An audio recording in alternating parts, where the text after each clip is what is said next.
Okay, really quick, we're going to discuss non-tonal notes, non-tonal chordal structures, harmonies, and or borrowed chords. So that I'm going to try to keep this as simple as possible so that when you are talking to somebody about playing in the key, that non-tonal notes, non-tonal chords, or borrowed chords are very simple for you to understand when you're either composing or when you're trying to deconstruct what somebody else was doing to try to understand what was happening.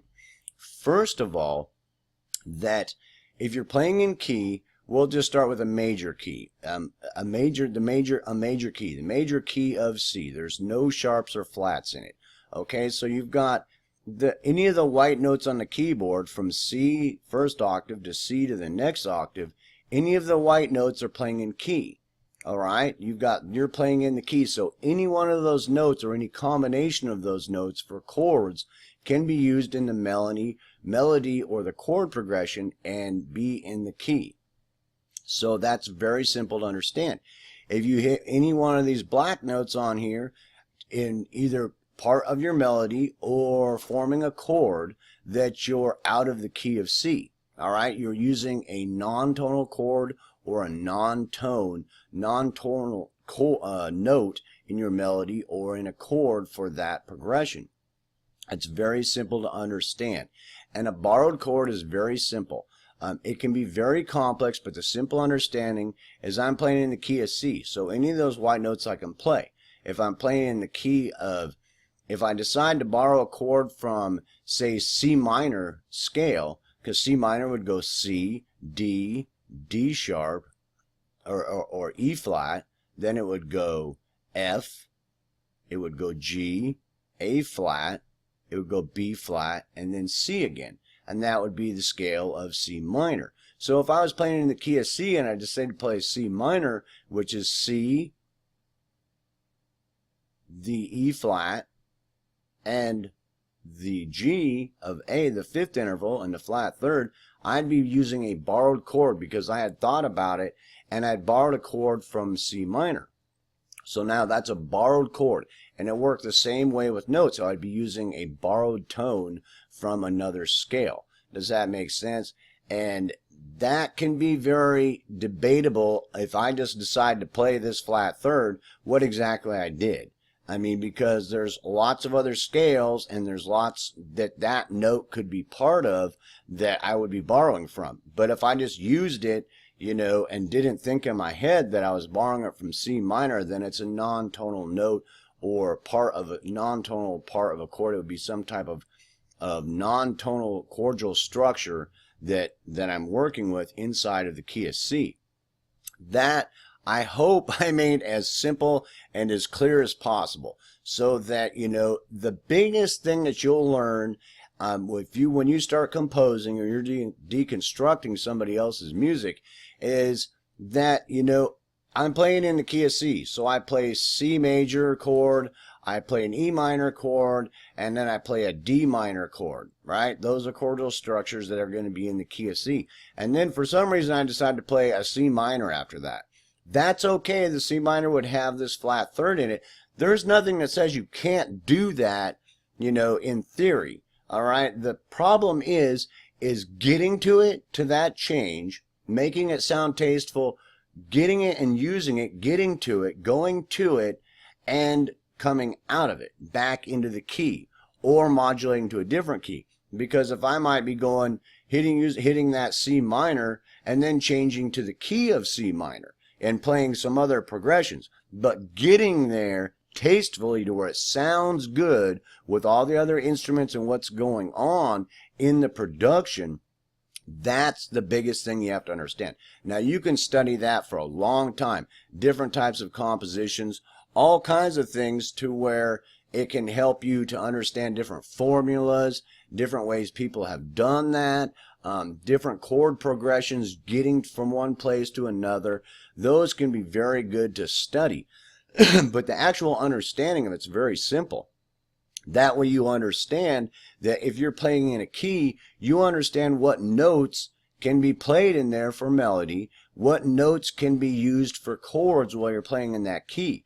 And if you hear a note in the melody or in a chord that's not part of that key, it is either a non-tonal note that's been used in that outside of the key, or a non-tonal chordal structure that's been used to accent, the accent the production or the musical progression you're working on. In music, they'll call them accidentals. If I play that C minor, it'd be marked as an accidental. But actually, I look at it, it's a highlight, because you're not, I've never seen a piece of music written where Bach or Beethoven accidentally used the flat third when they're playing in the key of C or something. It just doesn't happen. There was a reason why they did that, because they were trying to create some kind of structure or some kind of feeling or something. And so it's not an actual accidental, it's a highlight, it's an accent. Does that make sense? And they used it to enhance the production and the composition. So try to keep it that simple in your head. I'm not going to sit here and talk for 4 hours about every which way you can do that and things like that. We may get into that a lot later, different ways you can do that. But just to understand that basic concept, so that if you're playing the guitar or the piano or something like that, and you figure out the notes in that key, what notes you can play in that key, there should be 7 tones and 8 tones including the octave, which would be, C, and then C up here would be the octave. And you've got those tones to work with, and that can be in different scales. Does that make sense? Like the pentatonic scale would be like C, D, E, G, and A. And if you're playing the blues scale, it'd be C, D, D sharp, and E, and it would be G and A for the blues scale. So there's a whole bunch of accidentals the way that's written musically, or highlights that you can use in chords and things like that. So you just want to try to keep it that simple in your head, so that when you're hearing somebody talk about, a borrowed chord, or they're talking about a non-tonal structure inside of the key, that you understand what they're talking about. It's a note, or part of a chord, a note that's part of a chord that's not part of the actual key, and it's that simple. Whether or not it's a borrowed chord, and the guy was thinking about borrowing a chord from a harmonic minor or some kind of Yugoslavian, I mean, there's a lot, I've seen a lot of scales, and people come up with scales all the time. They think they've invented something new, and they've got 12 notes. Wow, nobody's ever thought about this. Well, they probably have, but, it's, does that make sense? So you're thinking about this borrowed chord, and you're thinking, well, I borrowed this. Somebody tells you, I borrowed this chord from this Hungarian 6-note scale. And you're going, what is that? And it's like, well, they've made a scale, or somebody's created a scale, and they figured out it's a scale that goes, the first interval, the second interval, the fourth interval, the fifth interval, and the seventh interval, right? Well, that's the scale that they're working on. So if you're using that scale, you can only use, theoretically, and being strict, you can only use those notes for creating melody within that composition, and those notes for creating chords in that composition, which may be difficult. You may be going along and go, well, I can't on this, when I go to this next part, I can't create a good feeling I need to borrow a chord or use some other chord that's going to sound good in this production. The rest of it sounds cool. I did this really cool thing, but then when I'm trying to give it to a change, I need this G, or I need this F. Right? I need this F chord in there. That's what I'm hearing in my head. That's what I'm feeling. And it sounds good, but it's not in key with that, scale. Does that make sense?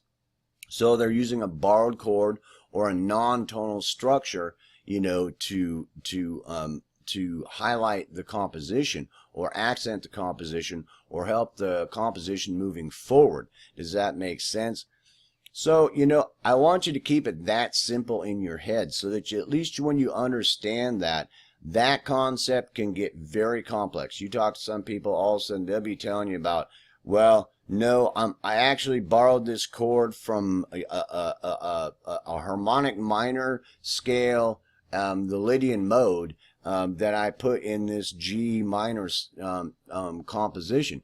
And you sitting around thinking about that. Well, you eventually figure it out once you understand theory pretty well, but the basic understanding, you used a chord in there that's not part of the notes of that scale. So it's that, or used a note, part of this harmony, that's not part of the notes in that scale.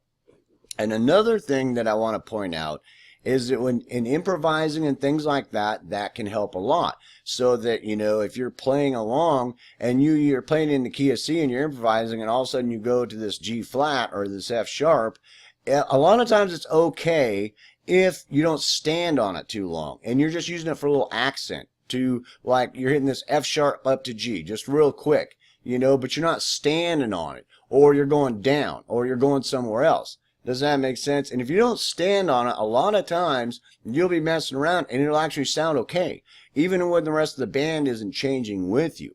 Does that make sense? It's like Jimi Hendrix will be playing. I learned a really cool thing from Jimi Hendrix. He'll be playing like pentatonic scales. This is just an example so that I can make it very basic. He's playing pentatonic scales, and he's throwing a little bit of blues in there also. He's using that flat third in there a little bit also. And then every now and then he'll throw in the fourth. And what that does is, like, if you're playing a pentatonic scale and you're playing the root, the second, the third, the fifth, and the sixth, and you're playing a straight up pentatonic scale, and you're just using that for your lead or something like that, and all of a sudden you hit with a fourth in there, as you might not stand on it, but just kind of like a little accent going in somewhere, that it almost tries to bring it back into a major scale, because all of a sudden you're hearing that, wait a minute, that's like the fourth, and that's not really normal pentatonic. But, you know, he really used it sometimes to try to give it that more standard full scale sound, rather than it just being pentatonic. You know, just like the blues note, the blue note, that people say that's the blue note, the flat third, when you add that into the pentatonic scale, it becomes the blues. Does that make sense? And it can actually have that as much of an impact on what you're doing as that does, if that makes sense. Once you understand the blues scale and the pentatonic scale, and that flat third is basically the only difference, and what it does to the production and the sound of everything you're doing, it can have that kind of impact on it. But when you're changing and you start using chords or notes in your melody that are not part of the scale or the key, that, you know, you want the rest of the band to kind of change with you, you know, because otherwise it's just going to sound like something's wrong. Does that make sense? But if the rest of the band follows you and it's tasteful, and you get back out of it, means you get back into the key that you were working from, or you modulate, meaning you change to a different key tastefully, and the rest of the band is following you with their voicings of their instruments, you know, then you're going to probably be okay. That takes experimentation, sometimes years. Sometimes people will sit around messing around with that kind of stuff for a long time before they can do that well, to, you know, to do that kind of stuff. You know, but that basic concept should be very simple in your mind, and try to keep it that simple. There can be lots of complexities that can lead off from that, but if you understand that simple concept for now, as we talk about more things and as we get into more things, a lot of those things will make a lot more sense to you if you're not confused by all of a sudden that note's not in that scale or that key. Is it a borrowed note? Is it, you know, from the Mongolian, you know, fourth scale from, you know, the Ming Dynasty? And you'd be going, well, what the hell does that mean? And it's like, don't go there, you know. I mean, you can study all that if you want, and you might, but, you know, don't get so it's a non-tonal note, a non-tonal chord that you've borrowed or you're using inside your production, because the idea of it is scales are really good to work from. Like, I'm going to do a production and I'm going to start in the key of C to start with. Does that make sense? So I've started and I'm playing in like E minor, right? And, you know, and I've gone down to a D minor and I've gone up to an A minor and I hit this G major, you know, and I'm cruising along great, you know, and I got a little melody going on with it, but then I'm stuck. I'm like, well, what's going to sound good after that? And all of a sudden I come into my mind, I'm going, oh, well, this C, I'm messing around. I'm like, where can I go? So I look at the scale and the chords that'll work inside that key first. And then if nothing's really, you know, working with me, then I'll start looking around non-tonal notes.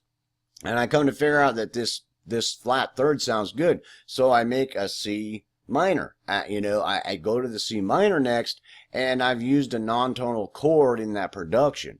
And, you know, you just got to mark it well in your composition, and understand that will help you a lot.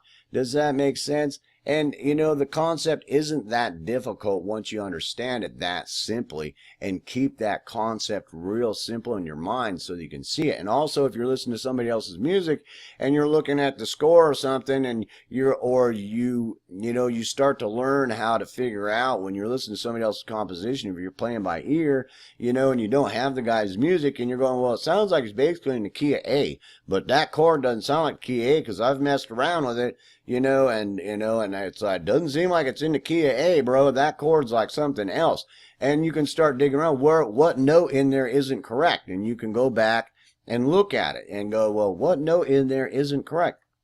And figure out what's going on there, what kind of a chord that he used that's not part of this scale. And it's a learning lesson also. All of a sudden you just learn something cool. Well, this progression is basically blues progression that's going 1, 4, 5.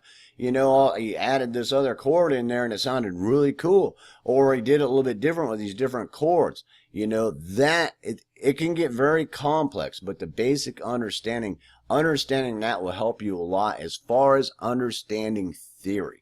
So I hope you enjoyed the video. This right here, the circle of fifths, is compliments of these guys here. But I did some work on it and did some other writing on it, and you can go to Doc's Music Theory Lab on Facebook and download that if you want, and take a look at that. And try to keep it that simple in your head so that later on when we start discussing more advanced theory and we go back and start talking about some of this kind of stuff, borrowed chords, borrowed notes, incorporating other scales, switching back and forth between scales, that these concepts, it'll make a lot more sense to you if you can just get that simple concept through your head. Peace, hope, love. Hope you enjoyed the video. I'll see you in the next video.